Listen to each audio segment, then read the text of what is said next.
Merci. Alors, donc je l'ai dit, un gros client de l'aéroport, Monsieur De Croza, comme directeur des ports francs. Monsieur Schneider a beaucoup insisté sur la satisfaction de ses clients tout à l'heure. Est-ce que vous êtes un client satisfait ou qu'est-ce qu'on pourrait changer? Je vais vous servir pendant que vous parlez, voilà. Comme ça, je ne crois pas. Est-ce que le micro... Allô? Non. Alors, je vois très bon. Il ne marche pas. Ah? Non. Non. Alors, il y a un problème de micro je peux juste voir du côté de Monsieur De Croza. Sinon, je commence par poser une question plus générale à vous, Monsieur Schneider, pendant qu'on répare le micro. Un, deux. Voilà, oui, c'est bon. Ah, ok, c'est bon. Okay. Alors, client satisfait ou peut faire mieux? Alors, les transitaires, qui sont donc les agents de voyage des marchandises, sont très satisfaits de l'aéroport.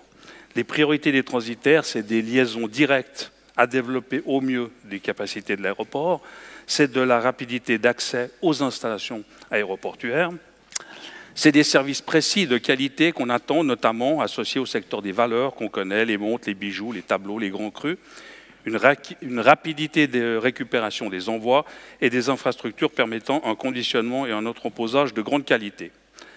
Actuellement, on peut dire que l'aéroport répond à ces critères. Le secteur des transitaires est performant, le fret est performant. Un exemple, les sociétés de vente aux enchères sont très satisfaits des infrastructures telles que l'aéroport de Genève et les infrastructures qui sont en lien avec la marchandise telles que les ports francs. Un tout petit peu de publicité pour moi aujourd'hui. Tout va bien. Tout va bien.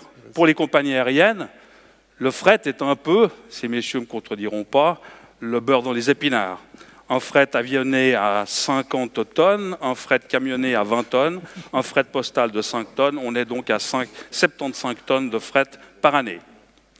Donc la question que peuvent se poser les transitaires, c'est aujourd'hui comment le secteur fret peut-il aider son aéroport? Fondamentalement, nous pensons que l'activité qui ne touche pas directement l'aéroport doit être, entre guillemets, exportée d'une vingtaine de kilomètres.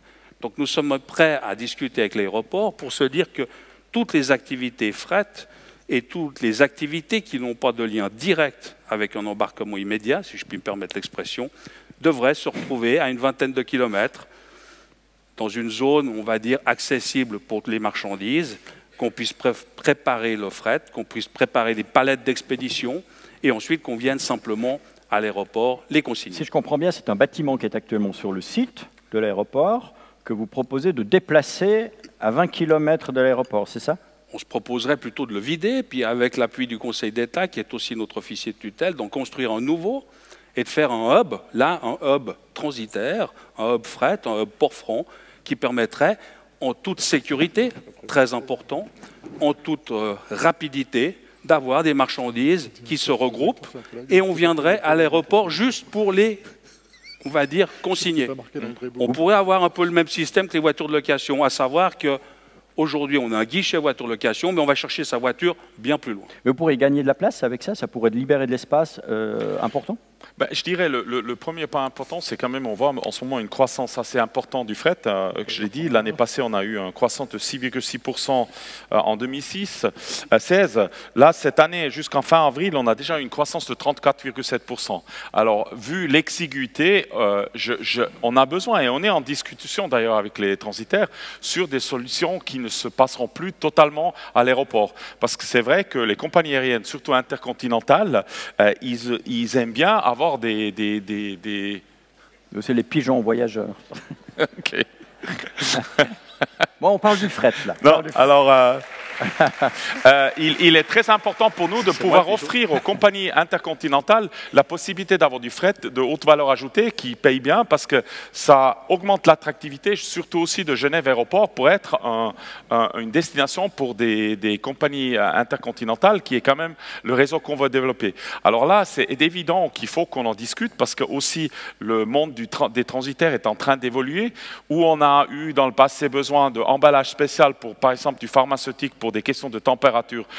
Et on a dû les stocker dans des lieux spécifiques. Aujourd'hui, on peut les mettre dans des emballages qui sont capables de stocker la température pendant la durée du transport. Il y a plein de choses. Et je pense là, il y a vraiment quelque chose à faire, autant pour développer les transitaires et pour mieux développer ce qu'on peut faire avec l'aéroport. Et c'est clair, toute solution qui ne nécessitera pas une augmentation de la surface pour le transit est bienvenue pour nous, parce qu'on serait assez mal pris pour pouvoir augmenter ça. Mais est-ce que ce n'est pas au détriment de la fluidité du trafic? Enfin, j'imagine si on vous transportez un Van Gogh, s'il faut déjà aller l'amener à 20 km de l'aéroport, l'emballer, le ramener à l'aéroport, les risques qu'il se fasse je vous remercie de ne pas parler d'un sarcophage, c'est intéressant.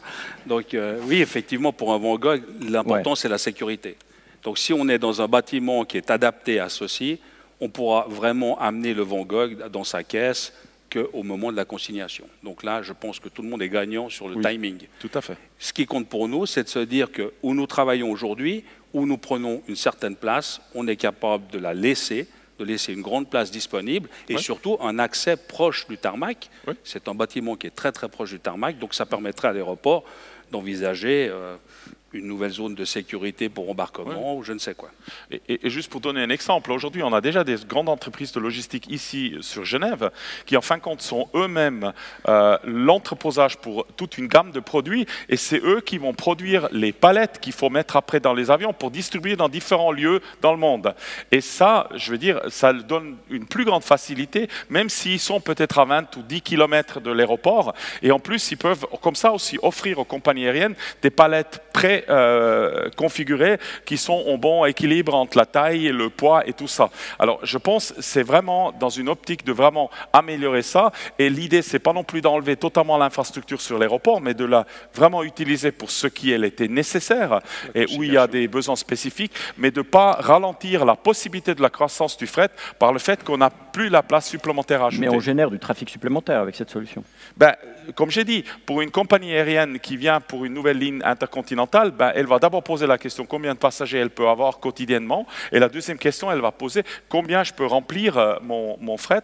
Et c'est vrai, si on peut leur proposer directement, on a les transitaires qui vous rempliront chaque fois votre fret pleinement, c'est un argument très très important pour les convaincre de venir. Est-ce qu'il y a une question dans le public concernant ces questions de transport de marchandises, de fret, de déplacement d'un certain nombre de secteurs Sur quelle durée, monsieur? Ce sera bref. Antoine Gervais de Swissport. Donc Swissport fait l'assistance aux passagers, mais aussi pour les compagnies aériennes pour le fret. Et j'ai une question dans ce sens. L'aéroport de Genève est connu et réputé pour son savoir-faire dans la gestion des valeurs. Vous en parliez tout à l'heure. Est-ce que vous voyez d'autres domaines d'application qui seraient un peu des marchés de niche pour continuer à valoriser l'infrastructure et en particulier l'exiguïté de ce qu'on a pour en tirer la valeur maximum? Oui. Alors, on est... Pardon. Vas-y André. OK. Après, tu compléteras. Après, je complète. Non, on a un projet maintenant pour développer des infrastructures pour le pharmaceutique, parce qu'on a quand même dans le bassin lémanique pas mal d'entreprises et on voit bien qu'il y a un besoin croissante de fournir des infrastructures et la place pour préparer ça. Après, je reviens toujours. Après, on veut aussi discuter avec les transitaires sur d'autres modèles de développer ça, qui ne peut peut-être pas forcément en ce moment sur l'aéroport, mais là on est en train d'investir assez importantement pour justement développer ça, parce que comme vous l'avez bien dit, on est bien dans tout ce qui est luxe, montre, valeur, mais je pense que le pharmaceutique c'est aussi un domaine où on a vraiment quelque chose à apporter. Il est évident que l'expérience des ports francs sur les produits à valeur ajoutée fait qu'on peut dire qu'aujourd'hui certains clients sont entreposés dans d'autres endroits alors qu'ils pourraient être plus proches de l'aéroport. C'est d'où l'idée d'une construction d'un building très important sur certaines conditions, mais je pense aux grands crus, je pense aux tableaux, et c'est des choses qui seraient beaucoup plus efficaces en termes aussi de circulation. Aujourd'hui, on a peut-être sur une journée 4 ou 5 navettes qui montent de la Praille sur l'aéroport pour être consignées. En ayant un building beaucoup plus proche et une efficacité de regroupement, on aurait une seule et unique navette. Qu'est-ce que vous transportez en avion? Vous parlez de produits à haute valeur ajoutée. Si je reprends l'exemple du Van Gogh, si vous devez emmener un Van Gogh de Genève à un musée pour une exposition à Amsterdam, vous l'envoyez comment là-bas? Par avion ou par la route? Donc aujourd'hui, on l'enverra par avion ou par la route. Tout dépendra de où on va prendre le Van Gogh. Si vous le prenez en Valais, il y aura peut-être on va dire un acheminement plus préférable par la route. Si on le prend sur la région de Genève, il sera amené à l'aéroport, consigné sur Amsterdam et ensuite avoir on va dire une livraison sécurisée sur le musée d'Amsterdam. Donc on est vraiment sur le spot de chaque fois le produit. Mais je pense notamment aux grands crus. C'est important. Aujourd'hui, on n'a pas de conditionnement possible dans le secteur de l'aéroport. Les ports francs en sont fait une spécialité. Et c'est dommage qu'on doive peut-être acheminer des caisses par camion sur Zurich ou sur Amsterdam ou sur Paris-Charles de Gaulle. Ils voyagent beaucoup, les grands crus? Oui. Ça se déguste aussi, les grands crus. Alors, une autre question dans la salle. Je vois une main qui se lève à peu près pile au milieu, là-bas.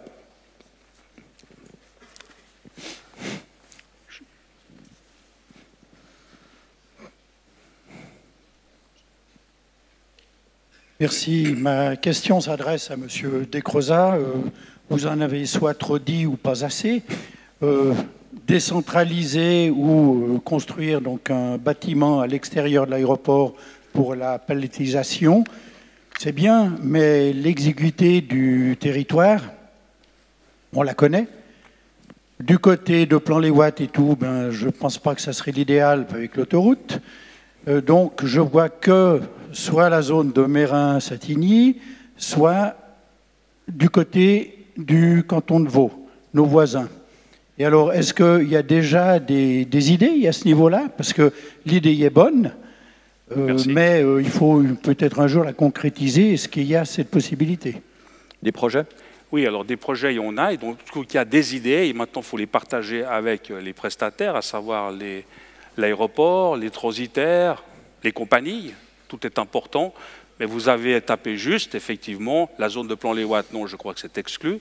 La zone de Meyrin peut être très intéressante parce que très proche, mais je vous dirais que la zone actuelle du Port-Franc, puisqu'on a une surface de plus de 40 000 m² de libre pour des constructions, peut être aussi envisagée.